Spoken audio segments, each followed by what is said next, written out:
So now we're going to deal with a thing called our major pentatonic scales. So scales, we know how important they are. They begin to give us building blocks to be beginning to play music, play melodies, things like that. But major pentatonics is another major building block of being able to do the same things. For many years, I did not have formal training. I didn't have knowledge of other scales. But what I did have is a major pentatonic scale and a regular scale to develop melodic ideas. So, for example, in the key of G, you know, it was not uncommon for me to do something like this.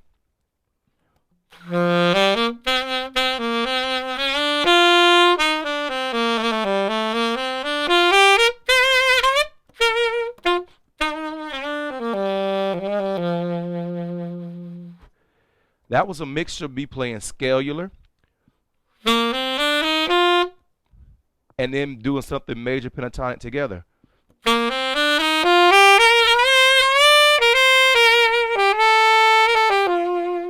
Sorry to mess up now, thinking about it too much.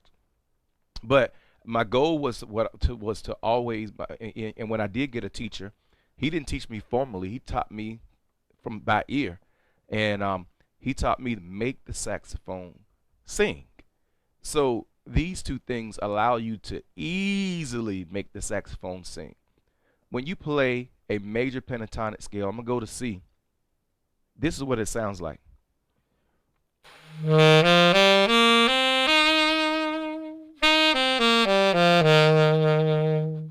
You add a little rhythm to that as if you were a singer.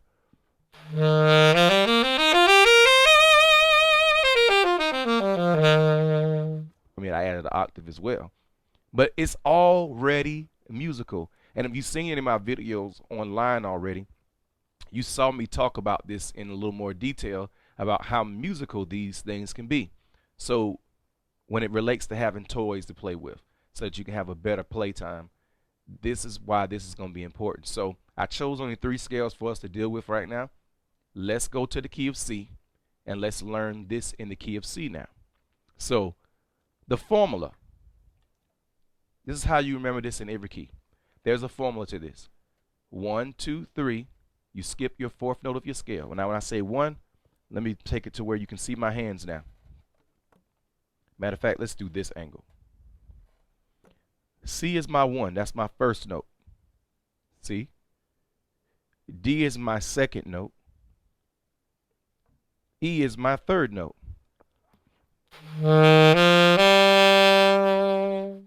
I'm not going to use F, but I'm going to go to G.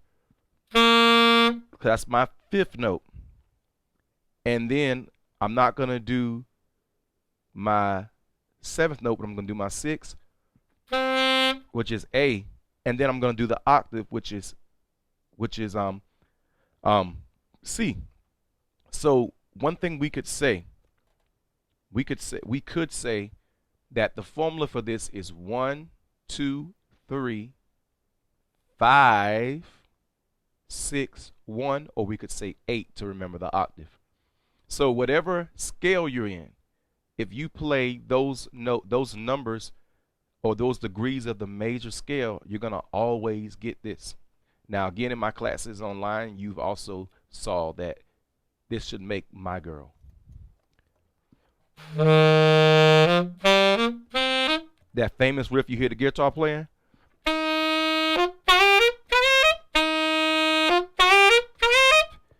If you're not able to do that, that means you're playing it wrong. Now I'm going to start in the random key, something we haven't even done. I'm going to go to key of A.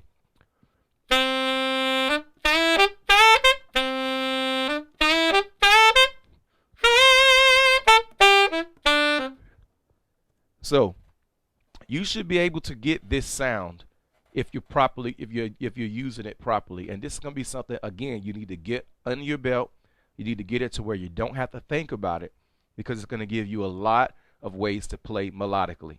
When I say melodically, where you be able to make melodies, I think the first thing a person should do when they're trying to add things to a song or colors to a song, because as a saxophone player, sometimes we're just adding a little something. But if we're soloing and stuff, it's easier to make something that people can appreciate that's melodious, that sounds catchy. And you don't need a lot of notes to do that. So this is an easy way to lift off and learn to get past wherever you are right now and to be soulful, because we want to add feel to these simple things.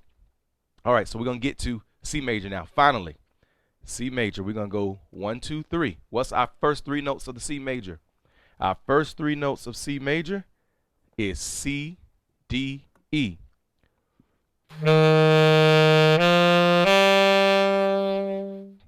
All right, our 5th note of C is G.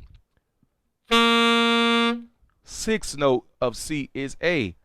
And our 8th note of C is the next C. So to practice it, let's take it really slow in half notes. 1, 2, 3, C.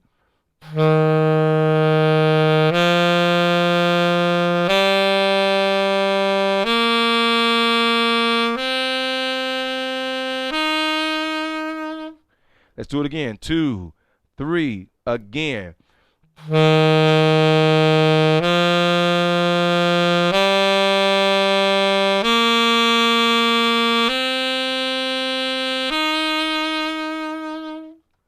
Okay, now let's apply that to G, because remember we went from C, no flats, no sharps, to G, and then we're going to go to D. So in G, our first 3 notes are G, A, B. Our 5th note is going to be D, and our 6th note is going to be E, and then we're going to end on 8, which is our next G. Let's do it in half steps. 1, 2, 3, let's go.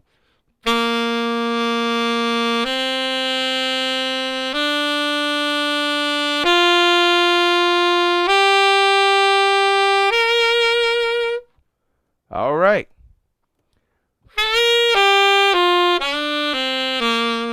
It'd be good to work on that descending too, so you can get used to seeing how it feels just to move it up and down.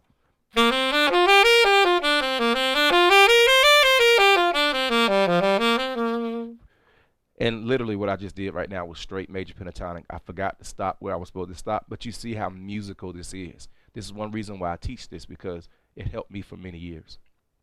All right, the key of D. First 3 notes, D, E, F sharp. All right, so let's give it a shot.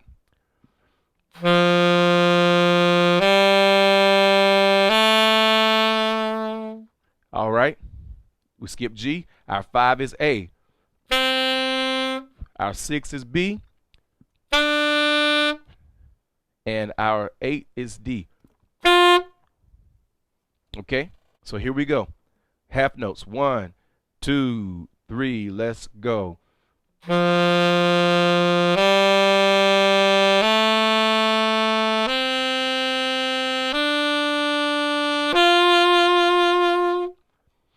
And don't forget, take some breaths if you need to.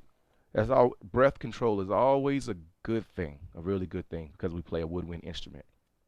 Okay, now for fun, once you've practiced it slowly, just like the major scales, and you're starting to get it under your belt a little more, to get used to doing it, take each of one of them into that My Girl riff, and then work on also descending it as well. So going like 1, 2, 3, 4, and dun, dun, you know, dun, dun, dun, dun, dun, dun. Try to do that. Somebody in the key of C. Let me demonstrate. 1, 2, and then bring it on down. Let's practice moving it like that. Here we go. Y'all do it with me this time. 1, 2, 3, let's go. 1, 2, 3, bring it down. 1, 2, 3, take it up. 1, 2, 3, bring it down. 1, 2, 3, last time. 1, 2, 3, bring it down. Now we're going to go to the key of D. 1. And we're going to, well, before I start counting again, your reminder, D, E, F sharp, A, B, D. 1, 2, 3, let's go. 1, 2, 3, let down. Uh-oh. 1, 2, 3, let's go. 1, 2, 3, bring it down. 1, 2, 3, last time. 1, 2, 3, bring it down. Did I get to the key of G? I think I jumped to the key of D if I got G. Let's do G. G, A, B, D, E, G. 1, 2, 3, let's go. 1, 2, 3, let's go. 2, 3, do it again. 2, 3, last time. Okay, so now we have covered major scales, key of G, key of C, key of D, and we've discovered how there's a couple of differences in it because of the sharps. I don't want to go the other way right now dealing with flats because I want to kind of just keep us where we're just dealing with the same things right now, and then maybe we expand into the other side later. Okay, now we learned our major pentatonic in those 3 scales. You want to be able to practice these things and get them to memory. I can't stress it enough. You need to commit it to memory. So one thing that I suggest as a practice routine is when you start practicing, we haven't talked about this right now, but there's a thing called long tones. And long tones are where you practice, let's say you practice these scales and you hold them for a good amount of time, like maybe 8 beats a piece, and maybe you rest 4 beats in between. But you want to get to where you can keep a clean sound, and don't let it waver. So sometimes when you play it, your sound wavers like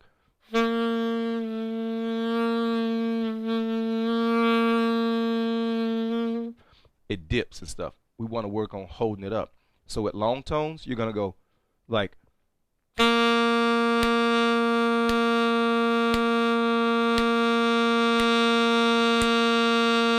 you're gonna try to hold it steady. It's gonna build these muscles here. That's gonna help you produce a good sound. It's gonna give you more control. So I say take 5 minutes of doing stuff like that. Then take 5 more minutes and practice scales. And at this point, the scales that you're gonna practice are major scales and it's major pentatonic. Practice it for like 5 minutes. And then think about it. If you do that every day or 5 days a week or whenever you're practicing, you would have had consistent time to just get that repetition in. It only took you 5 minutes. Only took you 5 minutes. And then you could use some of the rest of the time for other things that you're trying to learn or do. But just think about it. If you keep giving it that touch, that muscle memory is going to set in. And this is going to be a thing of the past really quickly because you still have more scales to learn. All right. So let's get ready to move on. Good job.